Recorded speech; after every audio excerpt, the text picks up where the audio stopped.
வணக்கம். இந்த ஆழமான அலசலுக்கு உங்களை வரவேற்கிறேன்.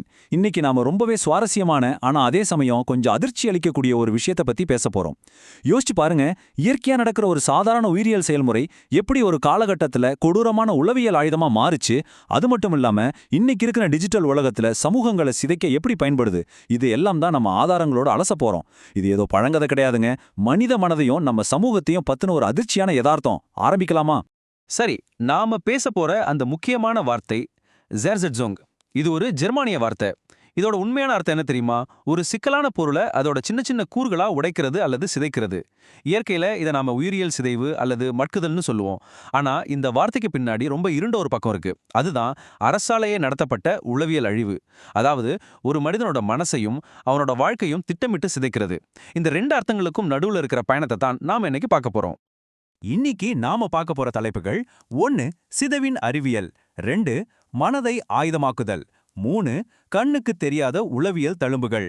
4. நீதிக்கான பாதை. அப்புறம் 5. இன்றைய டிஜிட்டல் சிதைவு. பகுதி 1. சிதைவின் அறிவியல். பொதுவா இயற்கையில சிதைவு அப்படிங்கிறது வெறும் அழிவு கிடையாது. அது மறுசுழற்சிக்கு ரொம்பவே அவசியமான ஒரு விஷயம். வேதியியல் ரீதியா பார்த்தோம்னா மூலக்கூறு பிணைப்புகளை உடைக்கிற ஒரு சாதாரண ப்ராசஸ் தான் இது. இதுல வெப்பம் மூலமா நடக்கிற தெர்மோலிசிஸ், மின்சாரம் மூலமா நடக்கிற எலக்ட்ரோலிசிஸ்னு பல விஷயங்கள் மூலக்கூறுகளை அதிக ஆற்றல் நிலையிலிருந்து குறைவான நிலையான ஒரு ஆற்றல் நிலைக்கு மாத்துது. இது இயற்கையோட சமநிலைக்கு ரொம்பவே முக்கியம். தடைவியல் உயிரியல்ல இந்த சிதைவு ரொம்பவே கச்சிதமான ஒரு வரிசையில நடக்கும். அதாவது செல்கள் தன்னைத்தானே அழிச்சுக்கிற ஆட்டோலைசிஸ்ல ஆரம்பிச்சு முழுமையான சிதைவு வரைக்கும் இதுல பல படிகள் இருக்கு. இயற்கையில இந்த உடைதல் இல்லனா சிதைதல் அப்படிங்கிறது எந்த உணர்ச்சியும் இல்லாத ஒரு இயந்திரத்தனமான செயல்பாடு. இதை நல்லா ஞாபகம் வச்சுக்கோங்க, ஏன்னா இதுதான் நம்ம கதையோட அடிப்படை. பகுதி 2. மனதை ஆயுதமாக்குதல்.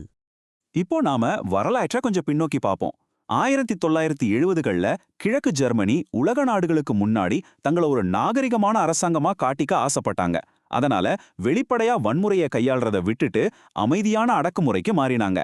சரியா ஜனவரி 1976ல் டைரக்டிவ் நம்பர் 176 அப்படிங்கிற அதிகாரப்பூர்வ ஆணை மூலமா இந்த ஜெர்செட்டுங் முறையை அவங்க சட்டப்பூர்வமாக்குனாங்க. இதைத்தான் அவங்க ஆபரேஷனல் சைக்காலஜி அப்படின்னு சொன்னாங்க. இதுக்கும் பழைய முறைக்கும் என்ன வித்தியாசம்னு நீங்க கேட்கலாம். சத்தமான அடக்குமுறை அப்படிங்கிறது வெளிப்படையான வன்முறை, மொத்தமா எல்லாரையும் கைது செய்யறது. ஆனா இந்த ஸ்டாசி ரகசிய போலீஸ் கையாண்ட அமைதியான அடக்குமுறை இருக்கு பாருங்க, அது ரொம்பவே ஆபத்தானது. ஒரு தனி நபரோட மனசை சிதைக்கிறது, அவங்கள செயல்பட விடாம முடக்கிறது, சமூகத்திலிருந்து அவங்கள தனிமைப்படுத்துறது, உடலை அழிக்கிறதுக்கு பதிலா ஒரு மனிதனோட ஆளுமையே சிதைக்கிறது தான் இதோட முக்கிய நோக்கம். இதை எப்படி நடைமுறைப்படுத்தினாங்க தெரியுமா? குறிவைக்கப்பட்ட நபரோட நற்பெயரை கெடுக்கிறது, வேலை செய்யற இடத்துல தொடர்ந்து பிரச்சனைகளை உருவாக்குறது, நண்பர்கள் குடும்பத்தினருக்கு மத்தியில சந்தேகத்தை விதைச்சு அவங்கள தனிமைப்படுத்துறது, தொடர்ந்து உளவியல் ரீதியா டார்ச்சர் பண்றதுன்னு பல தந்திரங்களை பயன்படுத்தினாங்க. ஒரு மனிதனோட சுயமரியாதை, அவனுக்கான ஆதரவு, எதிர்க்கும் திறன், இதெல்லாத்தையும் கொஞ்சம் கொஞ்சமா உரிச்சு எடுக்கிறது தான் அவங்களோட மாஸ்டர் பிளான். இதுல ரொம்பவே பதைபதைக்க வைக்கிற ஒரு தந்திரம் இருக்கு.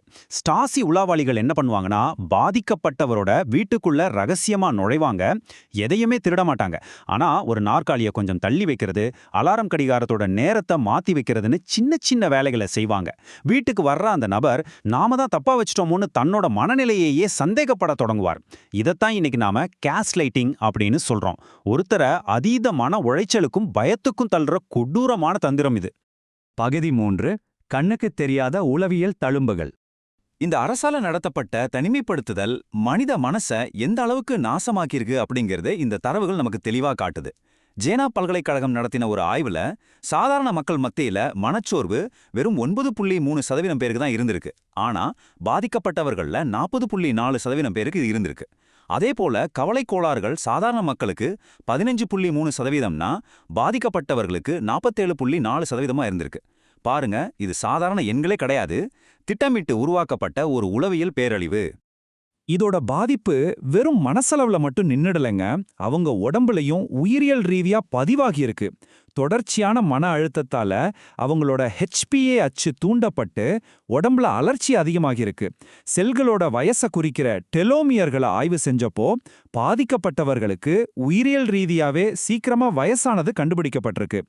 இதையெல்லாம் விட பெரிய கொடுமை என்னன்னா, இந்த அதிர்ச்சி அவங்களோட அடுத்த தலைமுறைக்கும் கடத்தப்பட்டிருக்கு. நினைச்சு பார்க்கவே பகீர்னு இருக்குல்ல. பகுதி 4. நீதிக்கான பாதை. ஜெர்மனி ஒன்னு சேர்ந்த பிறகு பாதிக்கப்பட்டவங்களுக்கு நீதி வழங்க ஜெர்மன் அரசாங்கம் 3 முக்கிய சட்டங்களை கொண்டு வந்தாங்க. தவறான சிறைவாசத்துக்கான சட்டம், நிர்வாக ரீதியான அநீதிக்கான சட்டம், அப்புறம் வேலையில செஞ்ச சதி திட்டங்களுக்கான சட்டம்னு 3 வழிகள்ல இழப்பீடுகள் கொடுக்க முடிவு செஞ்சாங்க. இதுல ரொம்ப முக்கியமான விஷயம் என்னன்னா, இந்த ஜேச சொத்து முறையால பாதிக்கப்பட்டவங்களுக்கு அரசாங்கம் 1500 யூரோக்களை ஒரு முறை இழப்பீடா வழங்க முடிவு பண்ணுச்சு. இது அவங்க சந்திச்ச பொருளாதார மற்றும் உளவியல் இழப்ப ஓரளவாச்சு ஈடுகட்டுறதுக்கான ஒரு முயற்சி. அது மட்டும் இல்லாம அரசியல் ரீதியா துன்புறுத்தப்பட்டவங்களுக்கு மாசம் 400 யூரோக்களை ஓய்வூதியமாவும் அரசாங்கம் கொடுக்க தொடங்குச்சு. ஒரு மனிதனை பொருளாதார ரீதியா முடக்குறது எவ்ளோ பெரிய பாதிப்பு அப்படிங்கறத உணர்ந்து அதை சரி செய்ய எடுக்கப்பட்ட நடவடிக்கை தான் இது. ஆனா பாருங்க, இந்த கண்ணுக்கு தெரியாத காயங்களை சட்டத்துக்கு முன்னாடி நிரூபிக்கிறது ரொம்பவே கஷ்டமான காரியமா இருந்துச்சு. இதுக்கு ஒரு தீர்வாதான் 2025ல ஒரு புதிய விதியை கொண்டு வந்தாங்க. அதாவது ஒருத்தர் குறிப்பிட்ட அடக்குமுறைக்கு ஆளாகியிருந்தார்னா அவரோட தற்போதைய உளவியல் பிரச்சனைக்கு அரசாங்கம் தான் காரணம்னு சட்டம் அனுமானிச்சுக்கும். இதை இல்லைன்னு நிரூபிக்க வேண்டிய பொறுப்பு அரசாங்கத்துக்கே தவிர பாதிக்கப்பட்டவருக்கு கிடையாது. இது பாதிக்கப்பட்டவங்கள மறுபடியும் அலைக்கழிக்கிறத தடுக்கும் ஒரு அருமையான சட்டம். பகுதி 5. இன்றைய டிஜிட்டல் சிதைவு. இப்போ நாம ரொம்பவே சுவாரஸ்யமான ஒரு கட்டத்துக்கு வந்திருக்கோம். அன்னைக்கு ஸ்டாசி செஞ்ச தந்திரங்களுக்கும் இன்னைக்கு இருக்கிற டிஜிட்டல் தொழில்நுட்பத்துக்கும் எவ்வளோ நேரடியான தொடர்பு இருக்கு தெரியுமா? அன்னைக்கு ஸ்டாசி ரகசிய உளவாளிகளை பயன்படுத்தினாங்க. இன்னைக்கு அதுக்கு பதிலா இன்டர்நெட்ல பாட்ஸ், ட்ரோல்ஸ்னு பயன்படுத்துறாங்க. அன்னைக்கு அனாமதேய லெட்டர்கள் மூலமா வதந்தி பரப்புனாங்க. இன்னைக்கு டீப் ஃபேக் மூலமா போலி வீடியோக்களை உருவாக்கி நற்பெயரை கெடுக்கிறாங்க. நல்லா கவனிச்சு பாருங்க, தந்திரங்கள் எல்லாம் ஒண்ணுதான், ஆனா கருவிகள் மட்டும்தான் மாறி இருக்கு. இதையே நாம ஜெர்சட்சன் 2.0 அப்படின்னு சொல்லலாம். இதோட நோக்கங்கள் என்ன? குறிப்பிட்ட நபர்களை குறிவச்சு அவங்க நம்பகத்தன்மையை சிதைக்கிறது, அளவுக்கு அதிகமா தகவல்களை திணிச்சு மக்களை குழப்புறது, ஆன்லைன் சமூகங்களுக்குள்ள ஊடுருவது. குறிப்பா கன்ஃபர்மேஷன் பயாஸ் மாதிரி நம்மளோட சிந்தனை சார்புகளை அவங்களுக்கு சாதகமா பயன்படுத்தி சமூகங்களை பிளவுபட்ட எதிரொலி அறைகளா மாத்துறது. இது எந்த ஒரு சித்தாந்தத்தையும் நிலைநிறுத்த கிடையாதுங்க. மாறாக ஆரோக்கியமான விவாதங்களை சிதைச்சு ஒரு குழப்பத்தை உருவாக்குறதுக்கு தான். சரி, இதிலிருந்து நம்மை காப்பாத்திக்க என்னதான் வழி? ஜெர்மனியில நினைவு கலாச்சாரம் அப்படிங்கிற ஒன்ன ரொம்பவே தீவிரமா பின்பற்றாங்க. பழைய ரகசிய போலீஸ் நிலையங்களை அருங்காட்சியகங்களா மாத்துறது மூலமாவும், வரலாற்று உண்மைகளை பாதுகாக்கிறது மூலமாவும் இளைய தலைமுறைக்கு விமர்சன ரீதியா சிந்திக்கிற திறனை கத்துக் கொடுக்கறாங்க. வரலாற்றை மறக்கிறது, மறுபடியும் அதே தவறுகளை செய்ய வழிவழுக்கும் அப்படிங்கிறது தான் இதோட அடிப்படை. இயற்கையில சிதைவு அப்படிங்கிறது புதிய உயிர்கள் தோன்றதுக்கு அவசியமானது தான். ஆனா மனித மனங்கள்லையும் நம்ம சமூகத்திலையும் ஏற்படுற சிதைவு நம்மள அழிவை நோக்கி தான் கூட்டிட்டு போகும். இந்த ஆதாரங்களெல்லாம் நம்ம முன்னாடி வைக்கிற இறுதியான கேள்வி இதுதான்: நம்மளோட இந்த சமூக யதார்த்தத்தை அப்படியே சிதைஞ்சு போக நாம அனுமதிக்க போறோமா? கொஞ்சம் ஆழமா சிந்திச்சு பாருங்க. இந்த வரலாற்று பாடங்கள் நம்மளோட எதிர்காலத்தை பாதுகாக்க ஒரு பெரிய எச்சரிக்கையா அமையட்டும். நன்றி.